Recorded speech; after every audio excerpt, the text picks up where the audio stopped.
स्वागत है आप सभी का एक बार फिर से हमारे YouTube चैनल कॉमर्स केयर में। और आज हम लोग change in profit sharing ratio को लेकर, ठीक है, जो हमारे 12th का 4th चैप्टर है उसको लेकर आज हम लोग 3rd क्लास कर रहे हैं। ठीक है, फर्स्ट वाले क्लास में हम लोगों ने देखा कि इसका क्या इंट्रोडक्शन था, रिकॉन्स्टिट्यूशन ऑफ पार्टनरशिप फर्म और change in profit sharing ratio क्या होता है। ठीक है, हम लोगों ने जो हमारा दूसरा क्लास था उसमें हम लोगों ने पढ़ा कि change in profit sharing ratio से हम लोग होने से, यानी जब प्रॉफिट शेयरिंग रेशियो चेंज होता है तो हम लोग उसमें कैसे गेन और सेक्रीफाइस को कैलकुलेट करते हैं। ठीक है, यानी गेनिंग रेशियो और सेक्रीफाइसिंग रेशियो को कैसे कैलकुलेट किया जाए। अब हम लोग हमारे अगले एडजस्टमेंट की तरफ बढ़ते हैं। ठीक है, जब हमारा रेशियो चेंज होता है तो उस चैप्टर में या फिर उस टाइप के टॉपिक में हम लोगों को डिफरेंट टाइप के एडजस्टमेंट को पढ़ना होता था। ठीक है, जिसमें से एक क्या था, सेक्रीफाइस और गेन को कैलकुलेट करना। क्या था, सेक्रीफाइस और गेन को कैलकुलेट करना। सेक्रीफाइस और गेन को कैलकुलेट कर लेने के बाद, ठीक है, सेक्रीफाइस और गेन को कैलकुलेट कर लेने के बाद हम लोग ये देख रहे हैं कि अगर हमारे क्वेश्चन में दिया हुआ रहे रिजर्व या फिर प्रॉफिट एंड लॉस अकाउंट का कुछ भी बैलेंस, ठीक है, तो उसको हम लोग क्या करेंगे, किस चैप्टर में, change in profit sharing ratio between existing partners में। ठीक है, आगे बढ़ते हैं हम लोग थोड़ा। हमारे क्वेश्चन में क्या सब दिया हुआ होना चाहिए, या तो रिजर्व हो सकता है जिसको कि हम लोग जनरल रिजर्व बोलेंगे। ठीक है, यानी रिजर्व हो सकता है, प्रॉफिट एंड लॉस अकाउंट का बैलेंस हो सकता है। अब प्रॉफिट एंड लॉस अकाउंट का दो बैलेंस हो सकता है, या तो क्रेडिट बैलेंस होगा या फिर डेबिट बैलेंस होगा। इसके बाद हम लोग फिर आगे बढ़ते हैं, वर्कमैन कंपनसेशन रिजर्व या फंड हो सकता है क्वेश्चन में। इसके बाद इन्वेस्टमेंट फ्लक्चुएशन रिजर्व या फंड हो सकता है क्वेश्चन में। डिफर्ड रेवेन्यू एक्सपेंडिचर हो सकता है क्वेश्चन में। ठीक है, तो अलग अलग तरीके से 4-5 आइटम आपके क्वेश्चन में हो सकता है। ठीक है, अब हम लोगों को समझना है कि इसके साथ हम लोग क्या अकाउंटिंग ट्रीटमेंट करेंगे। सबसे पहले तो आपको याद क्या रखना है कि यही डिफरेंट टाइप का चीज आपके क्वेश्चन में हो सकता है। जनरल रिजर्व दे सकता है, प्रॉफिट एंड लॉस अकाउंट का डेबिट और क्रेडिट बैलेंस दे सकता है, वर्कमैन कंपनसेशन फंड या रिजर्व हो सकता है, इन्वेस्टमेंट फ्लक्चुएशन रिजर्व हो सकता है, और सबसे आखिरी क्या हो सकता है क्वेश्चन में, डिफर्ड रेवेन्यू एक्सपेंडिचर। ठीक है, अब हम लोगों को समझना होता है कि ये सब चीज क्या है। ठीक है, थोड़ा हम लोग ध्यान से देखेंगे तो जो जनरल रिजर्व होता है वो प्रॉफिट का ही एक पार्ट है। प्रॉफिट का क्या है, एक पार्ट है, यानी जिस ईयर में प्रॉफिट हुआ उस ईयर के प्रॉफिट का कुछ पैसा हम लोग रिजर्व करके रखे हुए हैं, यानी वो प्रॉफिट का ही एक पार्ट है। इसके बाद प्रॉफिट एंड लॉस अकाउंट, ये जो प्रॉफिट एंड लॉस अकाउंट है इसका डेबिट और क्रेडिट बैलेंस क्या बताता है। तो सबसे पहले आप लोगों को याद रखना है कि जब हमारे क्वेश्चन में प्रॉफिट एंड लॉस अकाउंट का डेबिट बैलेंस दिया हुआ रहे तो इसको हम लोग लॉस बोलेंगे। ठीक है, और अगर प्रॉफिट एंड लॉस अकाउंट का क्रेडिट बैलेंस दिया हुआ है तो इसको हम लोग प्रॉफिट बोलेंगे। ठीक है, प्रॉफिट एंड लॉस अकाउंट का जो डेबिट बैलेंस होगा वो लॉस होगा, और प्रॉफिट एंड लॉस अकाउंट का अगर क्रेडिट बैलेंस है तो उसको हम लोग प्रॉफिट बोलेंगे।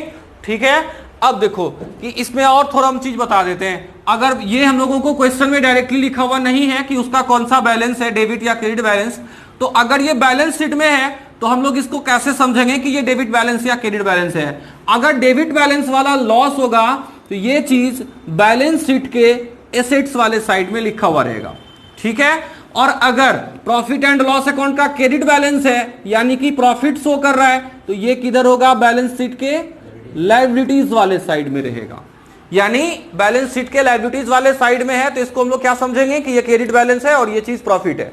ठीक है, और अगर यही चीज डेबिट बैलेंस में लिखा हुआ है यानी एसेट वाले साइड में लिखा हुआ है तो इसको हम लोग लॉस समझेंगे। याद रखिए, प्रॉफिट एंड लॉस अकाउंट का बैलेंस क्वेश्चन में इसलिए दिया हुआ हो सकता है कि पिछले ईयर के प्रॉफिट को अभी तक हम लोग डिस्ट्रीब्यूट नहीं किए हुए हों। ठीक है, ये ऐसे भी हो सकता है, प्रॉफिट एंड लॉस अकाउंट का बैलेंस लिख सकता है कि अनडिस्ट्रीब्यूटेड प्रॉफिट एंड लॉस, यानी जिसको अभी तक हम लोग डिस्ट्रीब्यूट नहीं किए हुए हैं। या फिर आपके क्वेश्चन में हो सकता है accumulated profit and loss account. ठीक है, यहां एक्यूमुलेटेड का मतलब होता है एकत्रित, मतलब है कि अभी तक जो जमा किया हुआ प्रॉफिट है उसको हम लोग डिस्ट्रीब्यूट नहीं किए। ठीक है, यानी फाइनली ये चीज क्या है, अनडिस्ट्रीब्यूटेड प्रॉफिट और लॉस अकाउंट का बैलेंस। ठीक है, अब इसको क्या करेंगे, इसके बाद आता है वर्कमैन कंपनसेशन फंड और रिजर्व। तो हम लोग थोड़ा थोड़ा पहले हर टॉपिक को समझ लेते हैं कि ये होता क्या है।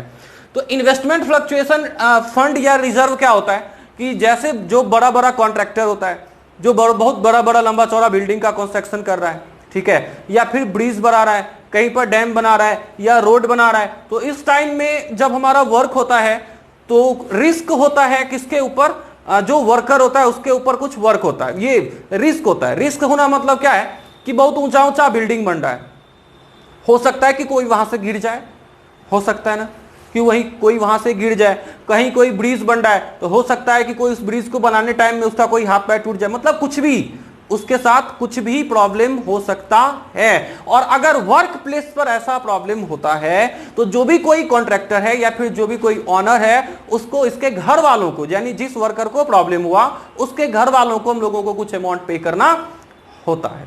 ठीक है, तो जिस ईयर में हमको ये पे करना पड़ेगा, हम लोग क्या करते हैं कि हमारे प्रॉफिट में से कुछ पैसा रिजर्व करके पहले से ही रखते हैं। ठीक है, स्पेशली किसके लिए, तो वर्कमैन के किसी भी क्षति के पूर्ति के लिए। यानी वर्कमैन का अगर हाथ पैर टूट जाता है इन फ्यूचर कभी भी, तो हम लोग अपने किसी भी ईयर के प्रॉफिट में से, ठीक है, हम लोग थोड़ा पैसा रिजर्व करके रख देंगे। यानी ये पैसा जो है वर्कमैन कंपनसेशन रिजर्व और फंड का, वो वर्कमैन के लिए है। ठीक है, और अगर वर्कमैन का कुछ भी होगा, जैसे वर्कमैन कंपनसेशन को लेकर हमारे क्वेश्चन में क्लेम दिया हुआ हो सकता है कि किसी का हाथ पैर टूट गया तो वहां से हमारे पास क्लेम आया। क्लेम समझ रहे हो ना कि हाँ, कंप्लेन या फिर क्लेम आना। क्लेम आना मतलब क्या हो गया कि जैसे 1 लाख रुपए का हम लोग रिजर्व किए हुए हैं, 1 लाख रुपए का हम लोग रिजर्व किए वर्कमैन के कंपनसेशन से रिलेटेड। ठीक है, और किसी का हाथ पैर टूट गया जिसमें हमारा 40,000 रुपए खर्च हो गया, तो इसको हम लोग बोलेंगे क्लेम। ठीक है, वर्कमैन कंपनसेशन रिजर्व क्या था, प्रॉफिट का ही एक पार्ट है जिसको हम लोग रिजर्व करके रख दिए। ठीक है, क्लेम आया मतलब क्या हुआ कि किसी का क्षति हुआ जिसको हम लोगों को पूर्ति करना है, तो उसमें हम लोग क्या करते हैं, इसी वर्कमैन कंपनसेशन रिजर्व या फंड में जो पैसा रखा हुआ है इसको हम लोग यूज करते हैं। ठीक है, सफिशिएंट अमाउंट तक। इसके बाद वाला होता है हमारा इन्वेस्टमेंट फ्लक्चुएशन रिजर्व। ये चीज क्या है, इन्वेस्टमेंट फ्लक्चुएशन रिजर्व क्या होता है, तो हम लोग जो बिजनेस करते हैं तो हम लोग अपना कुछ पैसा इन्वेस्टमेंट भी करके रखते हैं किसी दूसरे जगह पे। ठीक है, जैसे हम लोगों ने कुछ शेयर परचेज किया, शेयर परचेज करने से इसका रेट कभी बढ़ता है और कभी घटता है। ठीक है, बढ़ना और घटना मतलब फ्लक्चुएट होना। ठीक है, यानी रेट अगर बढ़ा तो प्रॉफिट है, लेकिन रेट अगर घटा तो लॉस है। इस लॉस के कंपनसेशन के लिए, ठीक है, यानी इन्वेस्टमेंट के रेट के घटने पर अगर कोई लॉस होता है तो इसके कंपनसेशन के लिए हम लोग जिस अकाउंट को पहले से ही प्रिपेयर करते हैं उसको क्या बोलेंगे, इन्वेस्टमेंट फ्लक्चुएशन रिजर्व। ठीक है, यानी प्रीवियस ईयर के प्रॉफिट में से कुछ पैसा हम रिजर्व करके रख दिए कि इन फ्यूचर अगर हमारे इन्वेस्टमेंट का रेट घट गया तो हम उसको यहां से कंपनसेट कर लेंगे। ठीक है, इसके बाद वाला अगला टॉपिक क्या आता है, डेफर्ड रेवेन्यू एक्सपेंडिचर। भैया ये क्या होता है, डेफर्ड रेवेन्यू एक्सपेंडिचर क्या होता है, तो इसको हम लोग 11th में ही पढ़े हुए थे। ठीक है, जब हमारा बेसिक अकाउंटिंग टर्म्स नाम से चैप्टर था, बेसिक अकाउंटिंग टर्म्स, वहां पर हम लोग एसेट्स को डिफरेंट टाइप के चीज के रूप में पढ़े। एसेट्स में आता था एक current asset, non current asset, और एक आता था फिक्टिशियस एसेट। ठीक है, तो जो फिक्टिशियस एसेट था उसी में से हमारा एक चीज क्या आता है, डेफर्ड रेवेन्यू एक्सपेंडिचर। सबसे पहले तो ये रेवेन्यू एक्सपेंडिचर है, जैसे एडवर्टीजमेंट करना। एडवर्टीजमेंट करना तो एडवर्टीजमेंट तो हम लोग साल भर में बहुत तो टाइम करते हैं ना, तो जिस चीज को हम लोग बहुत तो टाइम करते हैं साल भर में वो रेवेन्यू होता है। ठीक है, अब एडवर्टीजमेंट करने से हमारा खर्च होता है, इस वजह से हम लोग इसको रेवेन्यू एक्सपेंडिचर बोलते हैं। अब है कि ये डेफर्ड कैसे, डेफर्ड कैसे, तो डेफर्ड कहने का मतलब होता है स्थगित, यानी रुका हुआ, जिसका बेनिफिट क्या है, रुका हुआ है, इन फ्यूचर मेरे पास आएगा वो बेनिफिट। ठीक है, अब जैसे हम अलग अलग शहर में जो है सो अलग अलग जगह पे ढेर सारा बैनर लगवाते हैं। ठीक है, तो क्या ये फिक्स है, ऐसा ही है कि वो साल भर में ही मेरे पास उससे रिलेटेड स्टूडेंट आएगा, ऐसा तो नहीं है ना। हो सकता है कि कोई आज एक बैनर को देखा, ठीक है, कि ये कॉमर्स केयर नाम से यहां पर कोई कोचिंग है, ठीक, और उसके घर में 2 साल या 4 साल के बाद कोई स्टूडेंट होता है कॉमर्स रखता है, उसको याद है बात की पंचवटी चौक पे या फिर फलाना किसी भी जगह पे कोई कोचिंग है और वो 4 साल के बाद भेजता है, बैनर पे एक्सपेंसेस हम लोग 4 साल पहले किए थे, लेकिन उस एडवर्टीजमेंट का जो बेनिफिट है वो हमको कब मिला? 4 साल बाद मिला। ठीक है, तो इसको हम लोग डिफर्ड रेवेन्यू एक्सपेंडिचर बोलेंगे, जिसका बेनिफिट रुका हुआ है और इसका प्रॉफिट हमको आगे आने वाले वर्षों में मिलेगा। ये एक टाइप का एसेट्स होता है। छोटा सा हम लोग एक एग्जांपल लेके देख लेते हैं। जैसे मानते हैं कि एडवर्टीजमेंट पर हमारा टोटल 10,000 रुपए का खर्च हुआ। कितने का खर्च हुआ? 10,000 रुपए का खर्च हुआ, और हम मानते हैं कि हमको इसका बेनिफिट आगे आने वाले 5 वर्षों तक मिलेगा। इसका बेनिफिट हमको कितने वर्षों तक मिलेगा? 5 वर्षों तक मिलेगा। तो हम इसको 5 से डिवाइड करेंगे और 2000 पर ईयर हम लोग ट्रांसफर इसको रिटेन ऑफ करेंगे, यानी ट्रांसफर करेंगे कहां पर? प्रॉफिट एंड लॉस अकाउंट में। तो इस तरीके से जो फर्स्ट ईयर है उस ईयर में 10,000 में से 2,000 रुपया जो हमारा कहां चला गया? 2,000 प्रॉफिट एंड लॉस अकाउंट में, और बाकी का जो 8,000 है ये हमारे एसेट साइड में रह जाएगा, क्योंकि ये हमारा कौन सा बैलेंस है? डेबिट बैलेंस है। हम लोग नॉमिनल अकाउंट को जान चुके हैं पहले से, एक्सपेंसेस होता है तो इसको हम लोग डेबिट करते हैं। ठीक है, इस वजह से ये अभी एक्सपेंसेस है, क्योंकि यहां हम लोग देख चुके हैं डिफर्ड रेवेन्यू एक्सपेंडिचर मतलब एक्सपेंसेस है। एक्सपेंसेस का बैलेंस डेबिट होता है, तो डेबिट बैलेंस के हर किसी आइटम को हम लोग कहां पर शो करते हैं? एसेट्स वाले साइड में शो करते हैं। ये आपके कहां पर हो सकता है? एसेट वाले साइड में होगा। ठीक है, यानी डिफर्ड रेवेन्यू एक्सपेंडिचर का बैलेंस जो होगा वो क्या हो जाएगा? डेबिट। ठीक है, इन्वेस्टमेंट फ्लक्चुएशन रिजर्व का जो बैलेंस होगा वो होगा क्रेडिट। वर्कमैन कंपनसेशन फंड का जो बैलेंस होगा वो क्रेडिट। डेबिट और क्रेडिट हो सकता है प्रॉफिट एंड लॉस अकाउंट का, यानी प्रॉफिट एंड लॉस अकाउंट का दोनों बैलेंस हो सकता है। यहां हम क्लियर कर दिए, डेबिट होगा तो क्या होगा, क्रेडिट होगा तो क्या होगा, और साथ ही साथ कहां पे लिखा हुआ होगा। इसके बाद आता है जनरल रिजर्व, इसका भी बैलेंस क्रेडिट ही होता है। ठीक है, इतना चीज को तो हम लोग देख लिए कि किसका बैलेंस क्या होगा और कौन सा चीज कहां पर शो किया हुआ रहेगा। ठीक है, एक बात और हम लोग देखते हैं कि जनरल रिजर्व यहां पर क्रेडिट बैलेंस लेकर है, तो एक बात को समझ लो, हमेशा इस बात को याद रखोगे तुम लोग। ठीक है, कि क्रेडिट बैलेंस का जितना सारा चीज होगा वो सब बैलेंस शीट के लायबिलिटीज वाले साइड में शो किया हुआ रहता है। ठीक है, लायबिलिटीज वाले साइड में, और डेबिट बैलेंस जितना सारा चीज का है वो सब बैलेंस शीट के किधर रहेगा? एसेट्स वाले साइड में। तो इसका मतलब साफ है कि अगर अब तुम देख लो कि ये तुम्हारे क्रेडिट वाले साइड में है, अगर तुम जनरल रिजर्व का क्रेडिट बैलेंस देखोगे तो इसको समझ लाना है क्या कि ये कहां पर शो किया हुआ रहेगा? बैलेंस शीट के लायबिलिटीज वाले साइड में। यहां पर प्रॉफिट एंड लॉस अकाउंट को ध्यान से तुमको देखना होगा कि उसका डेबिट बैलेंस है या क्रेडिट बैलेंस है। डेबिट बैलेंस है तो एसेट साइड में जाएगा, क्रेडिट बैलेंस है तो लायबिलिटीज वाले साइड में आएगा। Workman compensation reserve credit balance होता है, लायबिलिटीज साइड में जाएगा। Investment fluctuation reserve credit balance होता है, लायबिलिटीज साइड में जाएगा। Deferred revenue expenditure debit balance होता है, एसेट्स वाले साइड में जाएगा। यहां तक क्लियर है? ठीक है, अब थोड़ा ध्यान से देखो, इसका अकाउंटिंग ट्रीटमेंट करने का जो जरूरी है वो क्यों पड़ता है? हम लोग जो अकाउंटिंग ट्रीटमेंट करेंगे वो क्यों करेंगे? ठीक है, इन सब के लिए, ये 5-6 आइटम के लिए हम लोग अकाउंटिंग ट्रीटमेंट क्यों करते हैं जब रिकॉन्स्टिट्यूशन होता है पार्टनरशिप फर्म का? हमेशा याद रखोगे कि ये जो टॉपिक तुमको अभी यहां पे मिल रहा है ये कहां कहां पर तुमको मिलेगा? Change in profit sharing ratio में तो मिल ही रहा है, ये आगे तुमको मिलेगा एडमिशन ऑफ ए पार्टनर में, फिर इसके बाद वाले चैप्टर यानी रिटायरमेंट ऑफ ए पार्टनर में, फिर इसके बाद वाले chapter death of A partner में, फिर इसके बाद वाले चैप्टर डिसॉल्यूशन में। ठीक है, यानी ये 5 टॉपिक जैसा अकाउंटिंग ट्रीटमेंट हम लोग यहां पर करेंगे change in profit sharing ratio में, ये आगे के 4 चैप्टर में भी सेम अकाउंटिंग ट्रीटमेंट लेकर आएगा। ठीक है, तो मेरे समझ से आज क्लियर हो जाने के बाद, ठीक है, आगे के 4 चैप्टर में आप लोगों को इस टॉपिक से रिलेटेड कोई प्रॉब्लम नहीं आना है। ठीक है, अब हम लोग सबसे पहले ये देख लेते हैं कि इसका अकाउंटिंग ट्रीटमेंट करने का जरूरत क्यों पड़ता है। ठीक है, सबसे पहले देखते हैं हम लोग प्रॉफिट एंड लॉस अकाउंट को लेकर। ठीक है, देखो हमारे पास एक प्रॉफिट दिया हुआ है क्वेश्चन में। ठीक है, क्वेश्चन में क्या दिया हुआ है? प्रॉफिट दिया हुआ है। एक मिनट,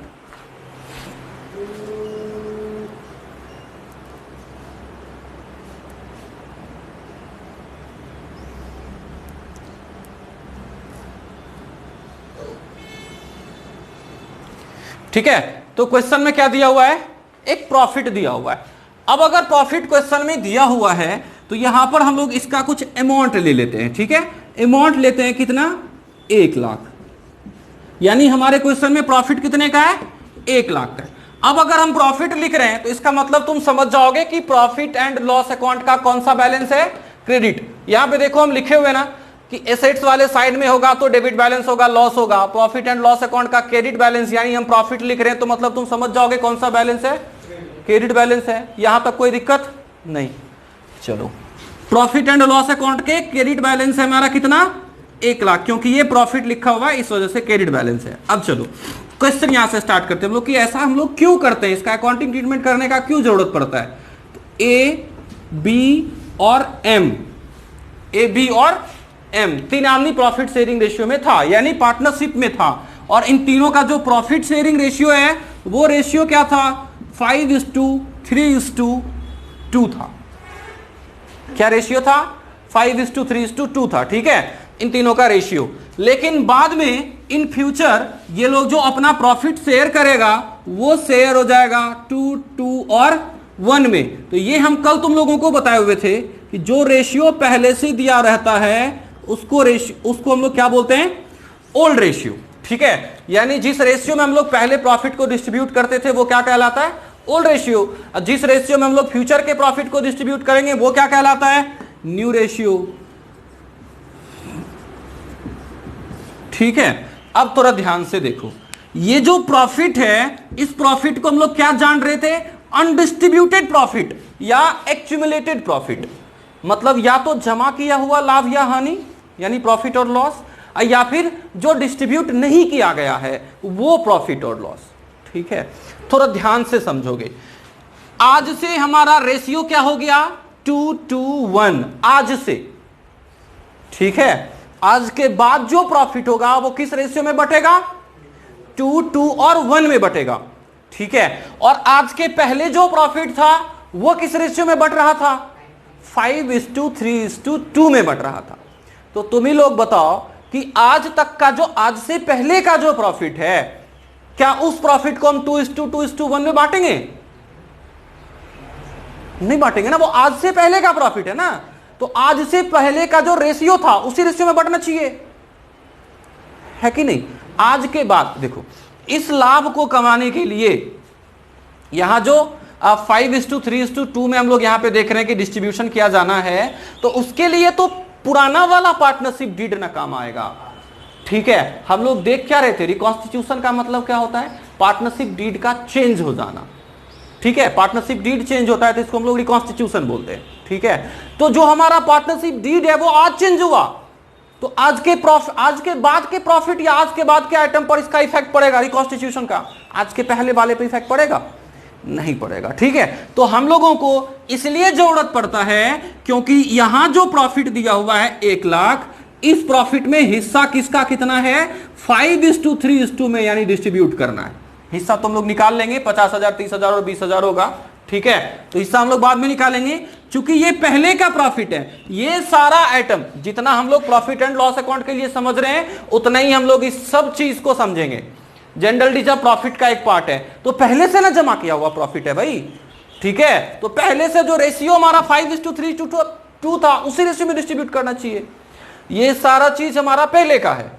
ठीक है, चाहे वो प्रॉफिट है या फिर लॉस है, पहले का है। ठीक है, तो पहले का है तो पहले का रेशियो भी हमारे क्वेश्चन में दिया हुआ है 5:3:2, तो उसी रेशियो में हम लोगों को सारा कुछ करना होगा। लेकिन अब हम लोग, ये बात तो समझ में आ गया होगा कि अभी हम लोग इसका अकाउंटिंग ट्रीटमेंट क्यों करते हैं, क्योंकि ये सारा आइटम पहले का है। ठीक है, तो इसमें जो रेशियो है उसका इफेक्ट पड़ेगा। ठीक है, तो इस वजह से हम लोग इसका सारा अकाउंटिंग ट्रीटमेंट करते हैं। अब थोड़ा आगे बढ़ोगे अगर तो देखोगे कि इसका अकाउंटिंग ट्रीटमेंट हम लोग 2 तरीके से करते हैं। इसका अकाउंटिंग ट्रीटमेंट, अरे एक मिनट, हमको ना इसको थोड़ा समझाना था। क्या समझाना था कि हम लोग ए बी और एम को लिए हुए थे, 3 आदमी था। ठीक है, रेशियो था 5:3:2 और न्यू रेशियो हम लोग लिए हुए थे 2:2:1। ठीक है, और इस केस में हमारे पास जो प्रॉफिट था वो कितने का था, अभी 1 लाख का प्रॉफिट, 1 लाख का। चलो अब एक बार हम लोग देख लेते हैं इसको न्यू रेशियो में बांटकर, एक बार देख लेते हैं हम लोग ओल्ड रेशियो में बांटकर इफेक्ट क्या पड़ जाएगा। थोड़ा देखो कि ओल्ड रेशियो में अगर बांटोगे तो इसको मिल जाएगा 50 के यानी 50,000, इसको मिलेगा 30 के यानी 30,000, इसको मिलेगा 20 के यानी कि 20,000। यहां तक तो कोई प्रॉब्लम नहीं, ठीक है। यहां हम लोग अगर इसी को 2 to 1 में करते हैं तो इसको मिलेगा तुम्हारा 40 के, इसको भी मिलेगा 40 के और इसको मिल जाएगा 20 के, ठीक है। तो ये बट गया हमारा न्यू रेशियो में। अब तुम खुद से सोचो कि जिस प्रॉफिट को हम लोगों को ओल्ड रेशियो में डिस्ट्रीब्यूट करना था, ठीक है, ओल्ड रेशियो में डिस्ट्रीब्यूट करना था तो उसको क्या मिलता 50, 30 और 20,000, ठीक है। अगर उसको हम डिस्ट्रीब्यूट नहीं करें, अगर हम उसको डिस्ट्रीब्यूट जब रिकॉन्स्टिट्यूशन होता है तो नहीं करेंगे, तो इसके कारण क्या होगा कि फ्यूचर का जो प्रॉफिट लॉस का शेयर है वो चेंज हो जाएगा और बाद में जो इसी प्रॉफिट को हम लोग कैसे डिस्ट्रीब्यूट करेंगे 2 to 1 में। तो ये तो पुराने वाले पार्टनर के साथ या पुराने वाले रेशियो के साथ जिसको ज्यादा मिलता उसके साथ ये डिसऑनेस्टी हो जाएगा। उसको मिलना चाहिए था 50,000 इस प्रॉफिट में, लेकिन उसको सिर्फ मिल रहा है कितना 40,000। तो ये तो उसके साथ गड़बड़ी हो गया ना, गड़बड़ हो गया। तो इस वजह से हम लोग हमारा जो अभी तक का जमा किया हुआ प्रॉफिट है या लॉस है उसको हम लोग ओल्ड रेशियो में डिस्ट्रीब्यूट कर देते हैं, ठीक है। अब थोड़ा आगे बढ़ो, थोड़ा आगे बढ़ने के बाद तुम पाओगे कि हम लोग अगर चाहें तो इसको डिस्ट्रीब्यूट करें और अगर हम लोग चाहें तो इसको डिस्ट्रीब्यूट नहीं करें। अगर हम लोग इसको डिस्ट्रीब्यूट करते हैं यानी कि इसके अकाउंट को क्लोज करते हैं तो इसका क्या अकाउंटिंग ट्रीटमेंट होगा, यानी क्या सब जर्नल एंट्री पास करेंगे। और अगर हम लोग इसको क्लोज नहीं करें, मतलब इसको अगर हम लोग डिस्ट्रीब्यूट नहीं करें तो इसका क्या अकाउंटिंग ट्रीटमेंट होगा। यानी दो टाइप से अब हम लोगों को समझना है इस चीज को। अभी तक हम लोग देख रहे थे किस चीज को, accounting treatment of reserves and profit and loss account. किसी भी टाइप का रिजर्व हो, चाहे वो इन्वेस्टमेंट फ्लक्चुएशन रिजर्व हो, वर्कमैन कंपनसेशन रिजर्व हो या फिर जनरल रिजर्व हो, और साथ ही साथ प्रॉफिट एंड लॉस अकाउंट, ठीक है। तो इसका क्या अकाउंटिंग ट्रीटमेंट हम लोग रिकॉन्स्टिट्यूशन वाले केस में करेंगे। तो इसका दो टाइप का ये अकाउंटिंग ट्रीटमेंट हो सकता है। एक तो बताया जा रहा है ट्रांसफर टू कैपिटल या फिर करेंट अकाउंट, यानी इसको हम चाहें तो ट्रांसफर कर दें कहां पर, कैपिटल और करेंट अकाउंट में। अगर हम लोग ऐसा करते हैं, ठीक है, यानी कैपिटल और करेंट अकाउंट में ट्रांसफर करेंगे तो हमारा जो बैलेंस है, यानी जो अकाउंट ओपन है जनरल रिजर्व के नाम से, प्रॉफिट एंड लॉस अकाउंट के नाम से, या investment fluctuation reserve, workman compensation reserve या डिफर्ड रेवेन्यू एक्सपेंडिचर, तो वो अकाउंट हो जाएगा क्लोज।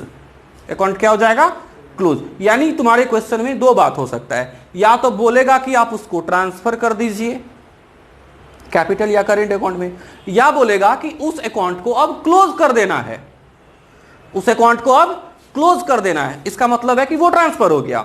एक चीज और हो सकता है, तुमको तुम्हारे क्वेश्चन में बोलेगा कि अब वो नए वाले बैलेंस शीट में शो नहीं किया जाएगा, नए वाले बैलेंस शीट में शो नहीं किया जाएगा। अगर शो नहीं किया जाएगा इसका मतलब है कि अकाउंट क्लोज हो गया। अकाउंट क्लोज कब हुआ, जब हम उसको ट्रांसफर कर दिए, ठीक है। ये बात याद रहेगा, जब हम लोग इसको ट्रांसफर करेंगे, ठीक है, या क्लोज कर देंगे या नए वाले बैलेंस शीट में शो नहीं किया जाना है, तो उस केस में जो जर्नल एंट्री होगा, अब उस जर्नल एंट्री को हम लिख के दिखा रहे हैं, ठीक है। सबसे पहले समझो, इस सब चीज के लिए हम लोग चाहें तो एक जर्नल एंट्री करें, general reserve, workman compensation fund, investment fluctuation reserve और साथ ही साथ प्रॉफिट एंड लॉस अकाउंट का कौन सा बैलेंस, क्रेडिट बैलेंस। यानी क्रेडिट बैलेंस के लिए अलग एंट्री और डेबिट बैलेंस के लिए अलग एंट्री, ठीक है। हम लोग थोड़ा यहां पे देख लेते हैं कि हम लोग जो एंट्री कर रहे हैं वो किस लिए कर रहे हैं, ठीक है। फॉर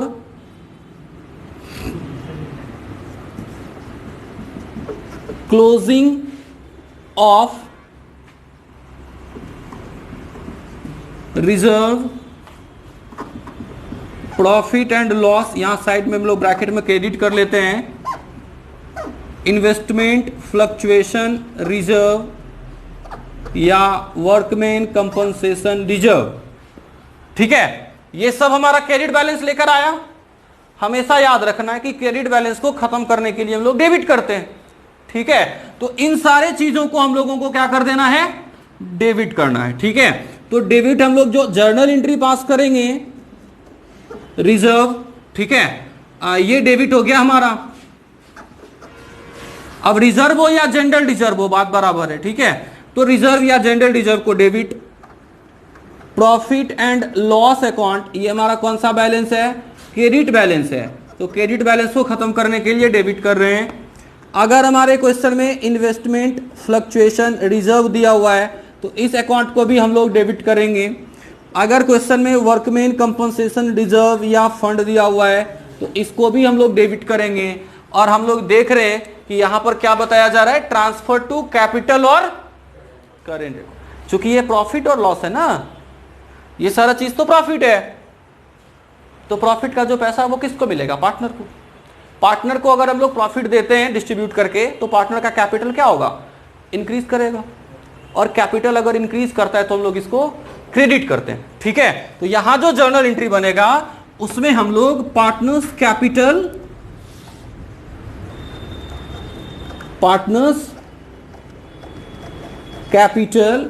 और करेंट अकाउंट को क्रेडिट करेंगे। ठीक है, और जो अमाउंट होगा इस सब में हम लोग डायरेक्टली अमाउंट को लिखेंगे और यहां हम लोग इसको डिस्ट्रीब्यूट करेंगे किस रेशियो में, ओल्ड रेशियो में। हमेशा याद रखना है हम लोगों को कि अगर इसको ट्रांसफर किया जाए तो हम लोग किस अकाउंट में, किस रेशियो में डिस्ट्रीब्यूट कर देंगे, ओल्ड रेशियो में डिस्ट्रीब्यूट करेंगे। अब हम लोग थोड़ा आगे बढ़ते हैं और हम लोग इस दोनों के लिए आते हैं, मतलब अब डेबिट बैलेंस के लिए आते हैं। ये तो क्रेडिट बैलेंस के लिए एंट्री पास हो गया। अगर तुम लोग चाहो तो सबके लिए अलग अलग एंट्री कर सकते हो, जैसे general reserve account debit to partners capital account, profit and loss account credit balance account debit to partners capital account. फिर हो जाएगा investment fluctuation reserve account debit to partners capital account, workman compensation reserve of fund account debit to partners capital और current account. ठीक है, current account तब लगाते हैं जब कैपिटल हमारा फिक्स्ड होता है। ठीक है, तो इस सारे एंट्री को तुम चाहो तो अलग अलग, हम अभी कंपाउंड एंट्री किए हुए हैं। ठीक है, तो ऐसा भी हो सकता है, इसमें कोई दिक्कत नहीं है। अब हम लोग थोड़ा आगे बढ़ते हैं। डेबिट वाले आइटम, डेबिट बैलेंस वाले आइटम के लिए डेबिट बैलेंस हमारा दो चीज का है, एक तो हमारा प्रॉफिट एंड लॉस अकाउंट का डेबिट बैलेंस हो सकता है क्वेश्चन में, और दूसरा वाला चीज हमारा डिफर्ड रेवेन्यू एक्सपेंडिचर के लिए आ सकता है। ठीक है, for debit balance of profit and loss account and deferred revenue expenditure, इन दोनों के लिए। ठीक है, अब देखो अगर डेबिट बैलेंस है तो उसको खत्म करने के लिए हम लोग पहले क्रेडिट करते हैं। ठीक है, तो क्रेडिट करेंगे हम लोग दो चीज को, एक चीज हो जाएगा हमारा प्रॉफिट एंड लॉस अकाउंट, अरे सॉरी डेबिट है तो क्रेडिट करते हैं। तो अभी हमारा पहले कैपिटल अकाउंट यहां पर डेबिट होगा, क्योंकि लॉस है तो लॉस होने से कैपिटल डिक्रीज करता है। ठीक है, तो पहले कैपिटल को डिक्रीज करने के लिए हम लोग डेबिट कर लेंगे। अभी जो कैपिटल होगा उसके लिए हम लोग लिख लेते हैं पहले partners capital account to profit and loss account, यहां ब्रैकेट में लोग डेबिट डाल देते हैं, और टू डिफर्ड रेवेन्यू एक्सपेंडिचर। ठीक है, इन दोनों को हम लोग क्रेडिट करेंगे। ये हमारा डेबिट वाला आइटम है, इन दोनों के अमाउंट को ऐड करके यहां अमाउंट डालना है और इसको ओल्ड रेशियो में हम लोग को डिस्ट्रीब्यूट करना है पार्टनर्स के बीच में। ठीक है, यानी अगर कैपिटल अकाउंट और करेंट अकाउंट में ट्रांसफर कर दें तो ऐसा होगा। कभी कभी तुम्हारा क्वेश्चन बताएगा कि इसको क्लोज नहीं करना है, अगर क्लोज नहीं करते हैं तो ये नए वाले बैलेंस शीट में जाता है। ठीक है, यानी इसको कैपिटल या करेंट अकाउंट में हम लोग ट्रांसफर नहीं करेंगे। तो ये एंट्री था किस लिए, क्लोज करने के लिए। ठीक है, अगर क्लोज नहीं करेंगे तो क्या होगा, थोड़ा ध्यान से देखोगे समझ में आ जाएगा। क्या था, ए बी और एम तीन आदमी पार्टनर्स, ये प्रॉफिट शेयरिंग रेशियो में था, प्रॉफिट ये पार्टनरशिप में था, और रेशियो हमारा 5:3:2 था। बाद में यही रेशियो 2:2:1 हो गया था। 1 लाख रुपए का प्रॉफिट हम लोग लिए हुए थे। प्रॉफिट कितने का था, 1 लाख का था। अब अगर 1 लाख को हम लोग ओल्ड रेशियो में डिस्ट्रीब्यूट करते हैं तो कितना कितना मिलेगा, 50,000, 30,000, 20,000। इसी रेशियो को अगर हम लोग, इसी प्रॉफिट को अगर न्यू रेशियो में डिस्ट्रीब्यूट करें तो कितना मिल जाएगा, 40, 40 और 20, यही ना होगा। अभी हमारा क्वेश्चन बोल रहा है कि आप इसको क्लोज मत कीजिए। हम लोग जब क्लोज किए तो ओल्ड रेशियो में डिस्ट्रीब्यूट कर दिया सारा चीज, अभी हमारा क्वेश्चन बोल रहा है कि आप इसको क्लोज मत कीजिए, यानी जिस प्रॉफिट में ए को मिलना चाहिए था 40,000, इन फ्यूचर अब उसको कितना मिलेगा, जिसको मिलना चाहिए था 50 उसको कितना मिलेगा, यानी ये 10,000 रुपए का सेक्रीफाइस करेगा बाद में। क्या जिस लाभ में इसका प्रॉफिट में इसका शेयर होना चाहिए था 1 लाख, वो होगा बाद में 40,000, तो इसका मतलब है कि ये 10,000 रुपए का सेक्रीफाइस कर रहा है।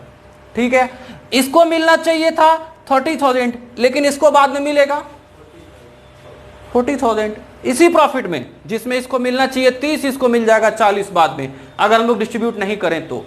इसको मिलना चाहिए 20 और संजोग से मिल भी रहा है 20, तो ये तो ना सेक्रीफाइस किया और ना ही गेन किया। देखो इसके लिए अकाउंटिंग ट्रीटमेंट हम लोग ये करेंगे, जिसको 30 के बदले 40 मिल जाएगा, वो 40,000 के बाद, मतलब जितना वो गेन किया, अभी 10,000 गेन कर रहा है ना, ये 10,000 रुपया अभी तुरंत बी जो है वो किसको दे दिया, ए को दे दिया। कितना दे दिया, 10,000। अब थोड़ा सोचो, इसको 50 मिलना चाहिए ना, बाद में कितना मिलेगा 40, और अभी इसको कितना मिल गया 10, बी दे दिया ना ए को 10, तो इसका टोटल कितना हो गया 50,000। अब देखो इसको कितना मिला बाद में 40, उसमें से ये पहले ही किसी दूसरे को 10,000 दे चुका, तो 40 में से 10 दे दिया, अब उसके पास बाकी कितना रह गया 30।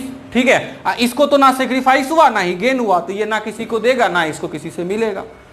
ठीक है, यानी इस वाले केस में जब हम लोग इसको ट्रांसफर नहीं करते हैं या फिर हम लोग इसको क्लोज नहीं करते हैं, तो इस वाले केस में हम लोग सेक्रीफाइस और गेन अकाउंट को लेकर क्या करेंगे, जर्नल एंट्री पास करेंगे सेक्रीफाइस और गेन को लेकर। ठीक है, तो यहां तो अकाउंट अब क्या नहीं होगा, क्लोज नहीं होगा।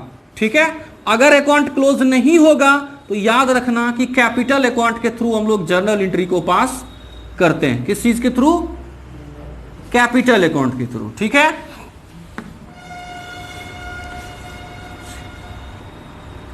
Of.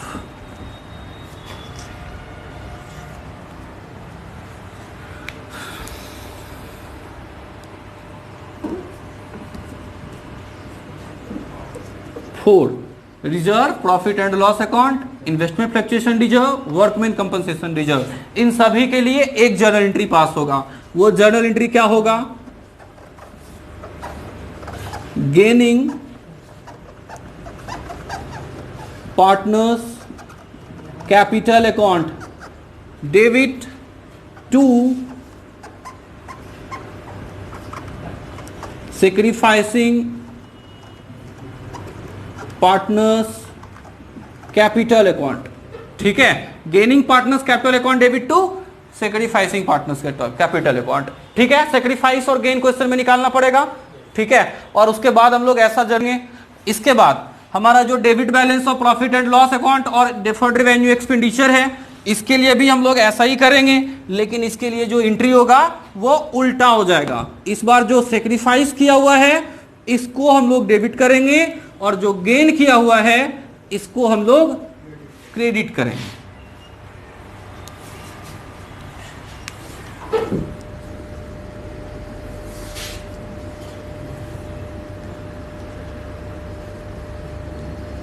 Sacrificing partners capital account to gaining partners capital account. ठीक है, ऐसा एंट्री होगा सेक्रीफाइस और गेन को निकाल कर। ठीक है, तो बस आज के लिए इतना ही। अब बाकी हम लोग कल देख लेते हैं हमारे अगले टॉपिक को, और जो हमारा अगला टॉपिक होगा वो शायद इवैल्यूएशन पर है और या फिर गुडविल पर, दोनों में से किसी एक पर हो सकता है। इसको हम लोग हमारे अगले वीडियो में देख लेंगे। बस आज के लिए इतना।